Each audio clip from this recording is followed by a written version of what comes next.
निषाद राज से बोले, जब निषाद राज वनवास हो गया भगवान को, तो निषाद राज बोले कि भगवान तो निरपराध हैं, ऐसे भगवान के लिए मर्यादा पुरुषोत्तम के उनकी मां ने उन्हें वनवास दे दिया, कोई अपराध नहीं था, मां ने बड़ा गलत किया।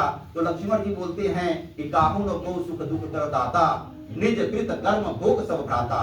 कोई किसी को अनायास दुख दे ही नहीं सकता है, कष्ट दे ही नहीं सकता है, हमारे कर्म हैं, हमें सुख देते हैं, हमें दुख देते हैं।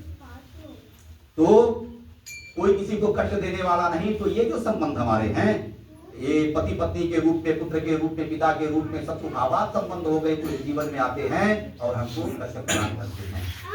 इसलिए कभी भी हमारे शास्त्रों में त्याग का विधान नहीं बताया गया। कभी ऐसा नहीं कहा गया कि हम छोड़ दे, नालायक पुत्र हो गया उसका हम परित्याग कर दे, अपने वृद्ध माता पिता का परित्याग कर दे, पत्नी अनुकूल नहीं तो पति परित्याग कर दे, और पति अनुकूल नहीं तो पत्नी परित्याग कर दे। विधान ही नहीं बताया गया, क्योंकि ऐसा होता ही नहीं शास्त्रों में। हमारे यहाँ ये संबंध ही नहीं है। हमारे तो संबंध है कि खराब मिला, एक गाना है ना, अच्छा भला है बुरा है, जैसा भी है, जैसा भी मिल गया वो हमारे लिए श्रेष्ठ है। अगर मित्र भाव से आया, मित्रता के भाव से आया तो सुख देगा जीवन भर, शत्रु भाव से आया तो कष्ट देगा जीवन भर। परंतु शास्त्रों का विधान यही है कि भाई छोड़ना नहीं है, क्योंकि आप ईगो में, अहंकार के चोट के कारण, ईगो के चोट के कारण, अहंकार के चोट के कारण हम लड़ाई करते हैं, झगड़ा करते हैं। आज तमाम केस चलते हैं डाइवोर्स के, तलाक के।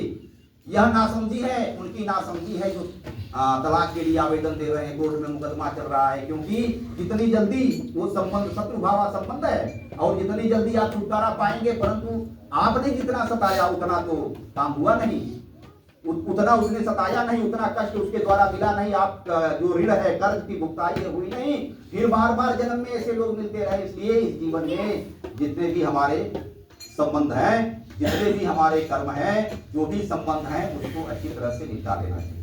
और सुख मिले या दुख मिले या हमारे कर्म है, मान लेना चाहिए, क्योंकि न तो कोई पुत्र है, न पुत्री है, न पिता है, न माता है, यह हमारे पूर्व जन्म के कर्म हैं जो हमारे सामने उपस्थित हैं। आज इस जीवन में यह मौका है कि हम अपने कर्म के द्वारा, अपने दायित्व के द्वारा उन संबंधों को अच्छे हो या बुरे हो निभा लें और अपने जीवन को मुक्त कर लें, अपने जीवन को मुक्ति की तरफ अग्रसर करें। चारों पुरुषार्थों में से एक पुरुषार्थ, अंतिम पुरुषार्थ है मोक्ष।